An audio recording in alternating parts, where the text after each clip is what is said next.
창세기 19장 30절에서 38절 말씀. 롯이 소알에 거주하기를 두려워하여 두 딸과 함께 소알에서 나와 산에 올라가 거주하되 그 두 딸과 함께 굴에 거주하였더니 큰 딸이 작은 딸에게 이르되 우리 아버지는 늙으셨고 온 세상의 도리를 따라 우리의 배필될 사람이 이 땅에는 없으니 우리가 우리 아버지에게 술을 마시게 하고 동침하여 우리 아버지로 말미암아 후손을 이어가자 하고 그 밤에 그들이 아버지에게 술을 마시게 하고 큰딸이 들어가서 그 아버지와 동침하니라. 그러나 그 아버지는 그 딸이 눕고 일어나는 것을 깨닫지 못하였더라.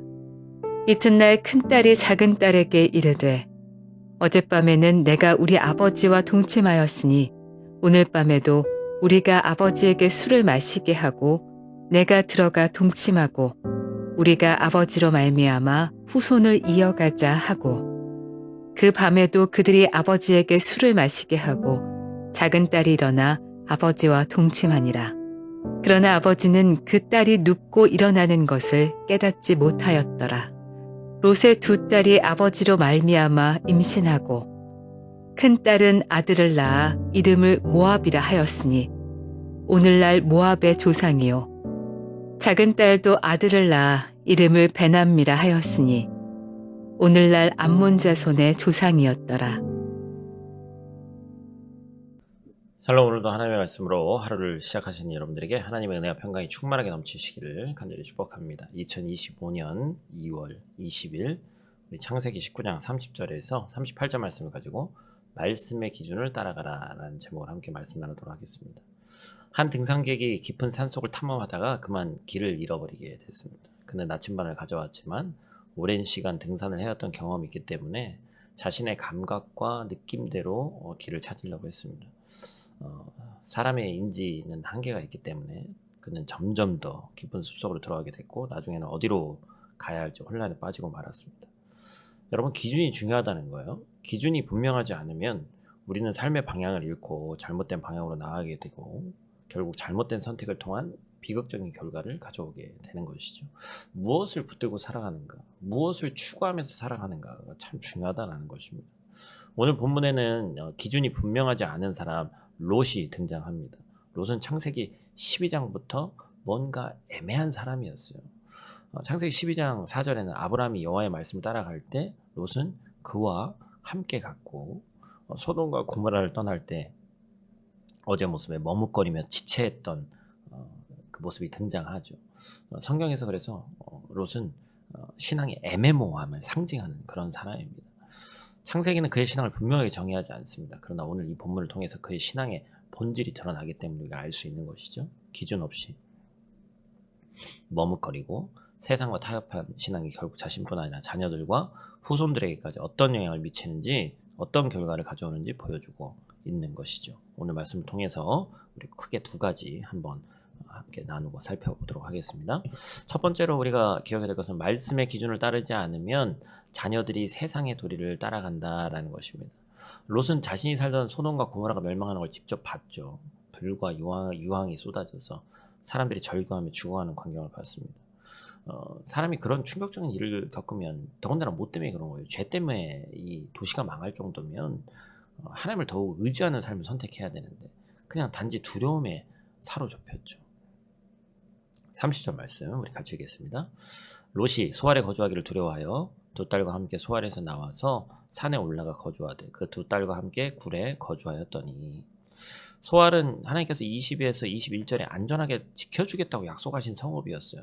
근데 그곳에 들어갔는데, 그러니까 하나님의 인도하심이 있었음에도 불구하고 롯은 말씀이 기준이 아니라 본인의 생각을 더 신뢰해서 산속으로 굴러 들어갔다라는 것이죠. 왜 그렇습니까? 혹시나 한 번 더 있을까봐 트라우마가 생긴 거죠. 그죠? 뭐 인간이기 때문에 당연히 그럴 수 있죠. 그러나 어떤 것을 붙들고 살아가느냐가 중요하다는 측면에서는 말씀을 따라가는 듯 하면서 위급하고 다급한 상황에서는 자의적 해석을 하고 자기가 선택한 최종적인 판단은 누가 하는 거예요? 다른 이야기를 듣지 않는 거죠. 그래서 본문 31절 32절은 차마 제가 읽기도 뭐한 일이 벌어지죠. 그에게 두 딸이 있는데 그 두 딸들이 하는 이야기를 통해서 그들의 신앙관, 자녀들의 신앙관, 그러니까 아버지 신앙관이 어떠했는지를 알 수 있는 거예요.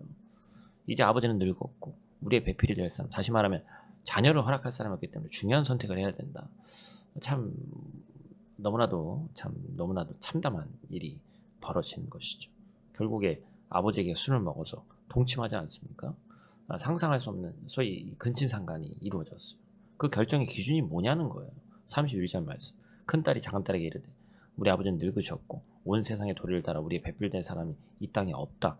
그들의 결정 기준은 하나님이 아니라 하나님께 기도하거나 하나님의 인도하심을 구하지 않고 대신 세상에서 복 배운 방식을 따랐다는 것이죠. 소돔과 고모라에서 성적 타락과 죄악을 보고 자랐기 때문에 그들에게도 근친상간이 가능한 방법이 되었습니다. 본문은 이 딸들이 온 세상의 도리를 따랐다라고 얘기합니다. 세상의 문화와 가치관이 그들의 기준이 되었죠. 동성애가 난무한 걸 봤습니다. 밤마다 술 취한 사람들을 봤을 거예요.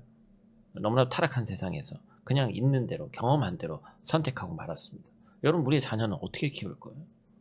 우리는 어떠한 부분을 아이들에게 보여줄 겁니까? 내가 어떠한 삶을 살고 있습니까? 문화적 요인, 환경적 요인 때문이라고 이제 치부해 버릴 건가요? 그게 아니죠. 말씀 보는 그런 가정, 하나님께 매달리는 가정, 기도하는 가정, 예배하는 가정 보여줘야 될 거 아니에요. 그것이 우리에게 필요하다는 것이죠. 본문은 의도적으로 더 결정적인 이유를 반복적인 표현에 숨겨놨습니다. 오늘 본문을 통해서 두 번째로 우리가 봐야 될 것은 말씀의 기준을 따르지 않으면 깨닫지 못한다는 거예요. 혹여나 자녀들이 그러한 기준으로 세웠어도 아버지가 말려야죠. 아버지는 좀 더 낫지 않습니까? 그런데 그렇게 할 수가 없었습니다. 본문은 그 이유를 이렇게 반복해서 표현합니다. 그러나 그는 그 딸이 눕고 일어나는 것을 깨닫지 못했다. 이 표현만 보면 작정하고 속이는데 누가 술 먹이고 속이는데 안 속을 수가 있냐. 그런데 한글 표현에는 생략되어 있는 이 단어가 있어요. 영어 성경을 보면 again이 또 등장합니다. 뭐예요? 죄라는 것이 계속해서 반복적인 것이 반복되는데도 깨닫지 못한다는 겁니다. 결국 이 패턴이 원래 롯이라는 사람이 살아오던 삶이었어요. 술을 마셔왔고 술을 마시는 것이 문제가 없었고 통제력을 잃었고 그로 인해서 성적으로 문란함을 가지고 있었다는 것을 우리가 알 수 있는 것이죠. 여러분, 술 자체는 악이 아닙니다. 하지만 술은 하나님께서 우리에게 주신 가장 고유한 이 자유의지를 제대로 작동하지 못하게 하는 도구가 된단 말이에요. 기준을 상실하게 하는 도구가 되는 겁니다. 그래서 결국에 술은 언제나 성적 타락으로 이어지는 거예요. 문제는 우리의 이런 애매한 신앙, 깨닫지 못하는 신앙, 무뎌진 신앙, 머뭇머뭇하는 이 신앙이 자녀들로 하여금 온 세상의 도리를 따라 살도록 한다는 것입니다. 그 결과가 뭐냐는 거예요. 37절, 38절 말씀이죠. 같이 읽습니다. 큰 딸은 아들을 낳아 이름을 모압이라 하였으니 오늘날 모압의 조상이요. 작은 딸도 아들을 낳아 이름을 베나미라 하였으니 오늘날 암몬 자손의 조상이었더라. 여러분, 어디서 많이 들어본 이름이죠? 낳지 않았으면 참 좋았을 뻔했습니다. 아브라함과 그의 아내 사례를 통해서 이삭과 야곱이라는 언약의 스토리가 쓰여가는 믿음의 가정과 반대로 결국 롯과 두 딸을 통해서 결국에 이스라엘의 영원한 대적 암몬 족속과 모압 족속의 이야기가 시작되는 것이죠. 얼마나 가슴 아픈 이야기입니까? 결국에 하나님 말씀의 기준을 따르지 않는 삶을 산 자들의 자녀들과 그 가문이 이러한 대적이 됐다는 것은 무엇을 얘기하고자 하는 거예요? 여러분, 사실은 또 모압 여인 하면 누가 생각이 납니까? 바로 롯과 비슷한 룻이죠. 룻, 그죠? 예수님의 족보에 기록된 여인입니다. 룻기에 나오는 룻은 모압 이방 여인이었죠. 그런데 시어머니 나오미의 신앙을 따라서 하나님을 선택합니다. 어머니 하나님이 나의 하나님이 될 것이다. 머뭇거리는 이방 사람이었는데, 감각이 없는 이방인이었는데 여호와 하나님을 섬기기로 결단하는 겁니다. 그런 결단을 통해서 유력한 친족 보아스와 결혼해서 오벳을 낳았고 이 가문을 통해서 다윗 왕조 그리고 예수님의 족보로 이어지게 되는 거 아니에요? 여러분, 말씀을 맺고자 합니다. 얼머스터 크리스찬으로 살지 마십시오. 거의 크리스찬이 될 뻔했다, 이건 아닙니다. 크리스찬인지 죄송하지만 불신자인지 둘 중에 하나예요. 롯의 신앙생활이 모호했습니다. 무엇을 따라가는지 분명하지 않았습니다. 선택의 상황마다 자신의 생각으로 결정했어요.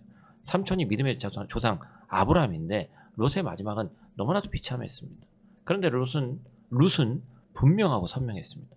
이스라엘 백성을 대적하는 이방 사람이었음에도 불구하고 믿음으로 결단했어요. 하나님만 섬기기로 작정합니다. 하나님의 말씀을 따라갑니다.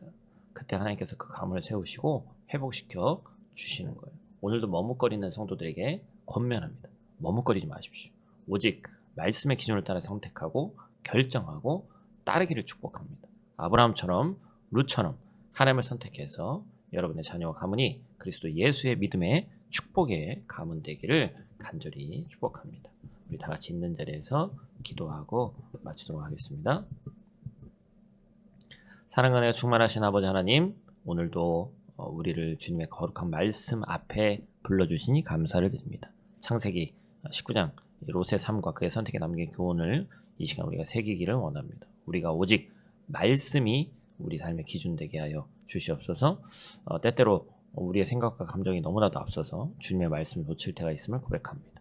롯이 자신의 두려움과 판단으로 잘못된 선택을 해서 자녀와 후손들에게까지 영향을 미쳤던 것처럼 우리도 말씀보다 세상의 도리를 따라갈 때 너무나도 많이 있는데 이 시간 돌아보게 하시고 하나님의 용서를 구하는 한 사람 한 사람 될 수 있도록 하나님 도와주시옵소서. 우리가 어떤 상황 속에서도 말씀을 기준으로 삼기를 원합니다. 그로 인해서 올바른 선택을 하기를 원합니다. 그 믿음의 결단이 다음 세대에까지 이어지게 하여 주시옵소서. 자녀들이 세상의 가치관에 휩쓸리지 않고 하나님을 경외하며 살아갈 수 있도록 우리 부모 세대가 먼저 말씀 안에 굳게 서게 하시고 공부해라, 다른 잔소리, 그것보다 더 중요한 것은 우리 삶 가운데 우리가 그리스도인으로서의 삶의 태도와 모습을 보여준다는 것이 너무나도 중요하다는 것을 잊지 않고 다시금 말씀으로 우리가 주님의 레일 위에 철로 위에 서는 그리고 탈선하지 않는 귀하고 복된 주의 백성 될 수 있도록 하나님 도와주시옵소서. 오늘 하루도 그리스도인답게 선택하기를 원하고 생각하기를 원합니다. 아브라함과 룻처럼 하나님을 선택함으로 우리의 가정과 공동체가 믿음의 가문으로 세워지게 하여 주시옵소서. 오늘도 우리의 이 예배를 받으시는 또한 우리의 기도를 들으시는 예수님 귀하신 이름으로 기도드립니다. 아멘.